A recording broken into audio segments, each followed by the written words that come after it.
अरे राम, आज तो बहुत सर में दर्द हो रहा है। मेरा सर फटा जा रहा है। तुम क्या कर रहे हो? उठो, जाओ वैद्य से जाकर कोई औषधि, कोई दवाई ला दो मुझे। अरे सिर में दर्द है तो मैं क्या करूं? मुझे अभी बहुत थकान हो रही है, मुझे सोने दो। कैसे पति हो तुम? मैं मर भी जाऊं तो भी तुम इस बिस्तर को नहीं छोड़ोगे। अब तुम मेरी नींद मत खराब करो। जाओ, किसी दूसरी जगह जाओ। मैं तो चली जाऊंगी, लेकिन मेरी एक बात सुन लो। अब मैं बाकी लोगों के यहाँ काम पर नहीं जाती हूँ। आधी कमाई हो गई है, तो तुम भी कोई काम धंधा ढूंढ लो, नहीं तो भीख मांगकर गुजारा करना पड़ेगा। अगर तुम्हारी मेरी किस्मत में भीख मांगना ही लिखा है तो ये भी देखा जाएगा। लेकिन अभी शोर मत करो, अभी जाओ यहां से। किसी गांव में बिरजू नाम का एक आदमी रहता था। बिरजू बहुत ही आलसी और कामचोर था। उसकी पत्नी हर वक्त उसे घर में पड़े रहने के लिए ताने मारती थी। अरे अब तो सूरज सिर पर आ गया है, अब तो उठ जाओ। पूरी दुनिया के आदमी काम धंधे में लगे हुए हैं, लेकिन एक तुम हो जो ऐसे आराम करते रहते हो जैसे तुम्हारे पुरखों ने कोई दौलत छोड़ रखी हो तुम्हारे लिए। क्यों सुबह सुबह चिल्ला रही हो? उठ रहा हूँ, लाओ नाश्ता दो, अब बहुत भूख लग रही है। बस खाना और सोना, दिन भर यही काम है तुम लोगों का। यहाँ मैं लोगों के घरों में बर्तन धो धोकर किसी तरह से गुजारा कर रही हूँ, और तुम्हें बस खाने की ही पड़ी रहती है। तुम कोई काम क्यों नहीं करते हो? अब तो सारा गांव मुझ पर हंसने भी लगा है। अरे तुम चिंता क्यों करती हो? काम करने से भी कोई फायदा नहीं है। जो किस्मत में होता है वही मिलता है। अभी मैं कहीं नौकरी कर लूं और बहुत काम करने के बाद मालिक मुझे पैसे ही ना दे तो मैं क्या करूंगा? तुम्हें तो बस बहाने ही बनाने आते हैं। मैं जा रही हूँ, मुझे बहुत काम है। नाश्ता खुद बनाकर खा लेना, समझे तुम? बिरजू की पत्नी वहां से चली गई। वह गांव के जमींदार के घर में बर्तन धोने का काम किया करती थी। आज उसे जल्दी जल्दी बर्तन धोता देखकर जमींदार की पत्नी ने पूछा, क्या बात है, आज तो गुस्से में लग रही हो तुम? क्या बताऊं मालकिन, मैं गांव के 4 घरों में काम करती हूँ, उसमें ही पूरा दिन चला जाता है। और अब तो महंगाई भी इतनी हो गई है कि पैसे तो बचते ही नहीं है। मैं इनको काम करने को कहती हूँ तो आलस के मारे ये कोई काम ही नहीं करते। मेरी तो किस्मत ही फूट गई है इनसे ब्याह करके।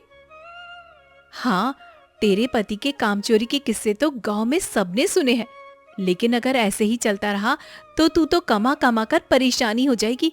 कब तक अपने पति को ऐसे ही खिलाती रहेगी? उसे भी समझना चाहिए कि उसकी जिम्मेदारी क्या है। क्या ही बताऊं आपको मालकिन, मैं तो कुछ नहीं बता सकती। तू एक काम कर, हमारे गुरु बाबा गोरखनाथ के पास जा, वो तुझे कोई ना कोई उपाय जरूर ही बता देंगे। ठीक है मालकिन, आपकी बहुत बहुत मेहरबानी। अपना काम खत्म करके बिरजू की पत्नी शाम को गुरुजी के पास पहुंची। गुरुजी के आश्रम में काफी भीड़ थी। लोग अपनी अपनी समस्याओं का हल पाने गुरुजी से बात कर रहे थे।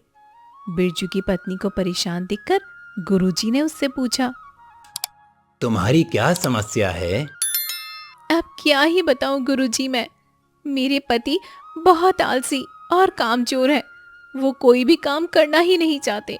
हमेशा कहते हैं कि किस्मत होगी तो मिल जाएगा, किस्मत में अगर होगा तो काम कर लूंगा। ये तो बहुत ही गंभीर समस्या है। इस तरह कहकर तो वो अपनी बात को सही साबित करता है। मेरे पास एक उपाय है। गुरुजी बिरजू की पत्नी को उपाय बताते हैं और वह अपने घर लौट आती है। अगले दिन बिरजू की पत्नी बहुत देर तक सोती है और बिस्तर से उठती ही नहीं।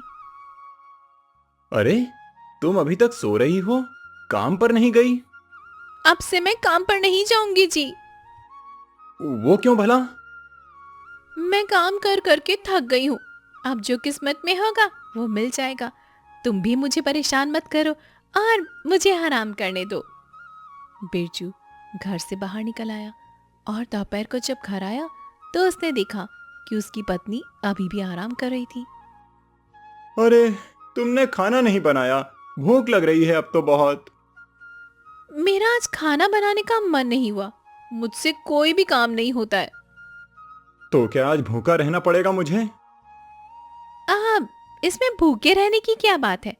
अगर भाग्य में होगा तो आज खाना मिल जाएगा। ठीक है, मैं भी नहीं बना रहा फिर। दोपहर से शाम और शाम से रात हो गई। भूख के कारण बिरजू का हाल बेहाल हो रहा था। उसने देखा अब उसकी पत्नी सो चुकी थी। वह घर से बाहर निकला, तभी उसे गांव में एक आदमी ने टोका। अरे बिरजू, तुम तो बड़े दिन बाद दिखाई दे रहे हो। आज घर से बाहर कैसे निकल आए?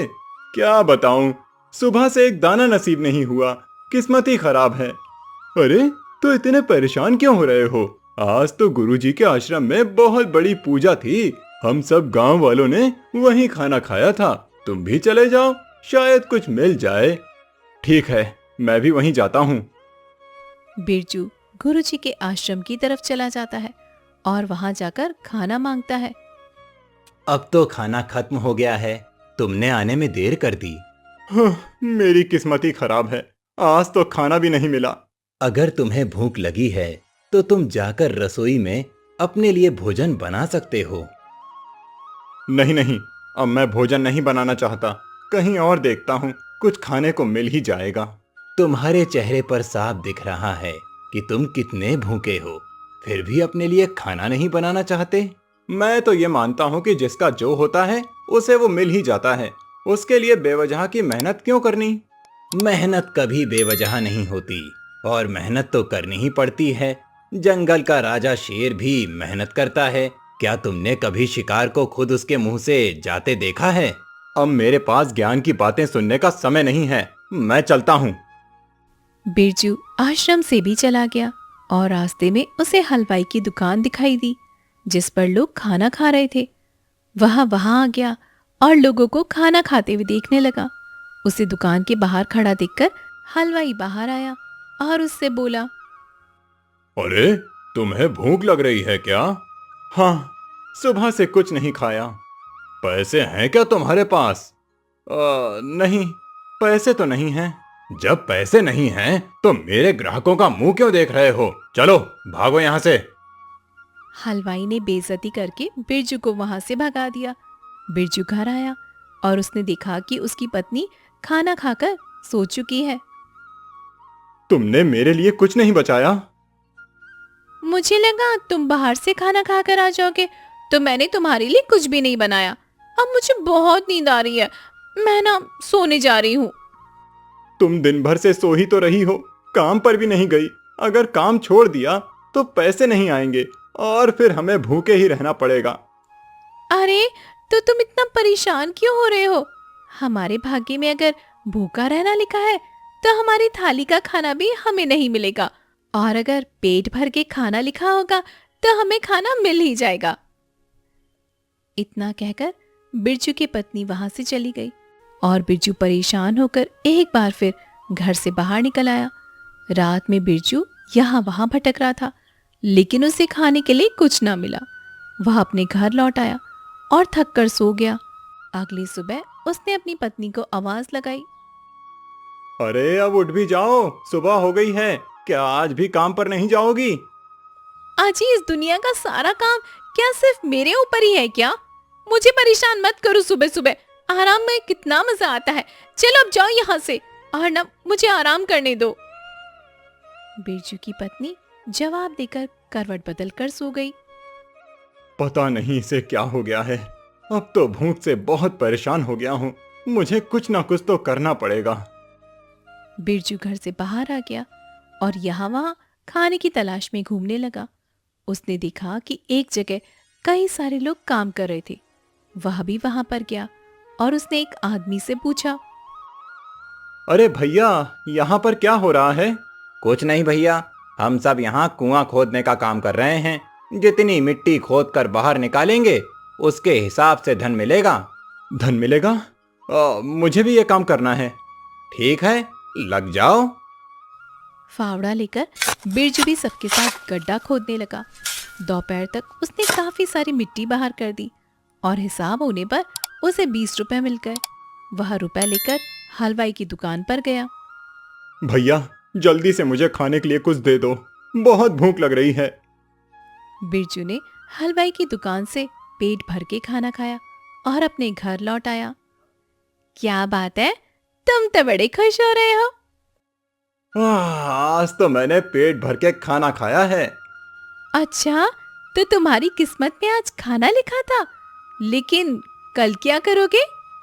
अपनी किस्मत बदलूंगा। मतलब ये कि मैं कल मेहनत करके पैसे कमाऊंगा और पैसे आने पर खाना खाऊंगा। लेकिन तुम तो कहते थे कि किस्मत में जो होगा अपने आप मिल जाएगा। अब मैं समझ चुका हूँ, किस्मत में जो है उसे पाने के लिए मेहनत तो करनी ही पड़ेगी। भगवान का बहुत बहुत धन्यवाद, जो तुम्हें समझ तो आ गई। अब मैं चलती हूँ। कहाँ जा रही हो तुम? काम पर। अब मुझे तो काम करना ही होगा ना, नहीं तो मालकिन घर पर आ जाएगी। और मैं भी काम ढूंढता हूँ जिससे तुम पर बोझ ना पड़े। बिरजू की पत्नी वहां से चली गई और बिरजू भी काम ढूंढने के लिए निकल गया। बिरजू की पत्नी अपने काम पर आई, तभी जमींदार की पत्नी उसे खुश देखकर बोली, क्या बात है, एक दिन में ही तुम्हारे चेहरे के भाव बदले बदले नजर आ रहे हैं। ये सब गुरुजी की वजह से हुआ है मालकिन। एक दिन खाना क्या नहीं मिला, अकल ही ठिकाने आ गई। किस्मत छोड़कर मेहनत का हाथ पकड़ लिया है उन्होंने। सही बात है, तुम्हारे पति को समझ तो आया कि किस्मत के भरोसे बैठे रहने से कुछ भी नहीं होता, मेहनत तो करनी ही पड़ती है।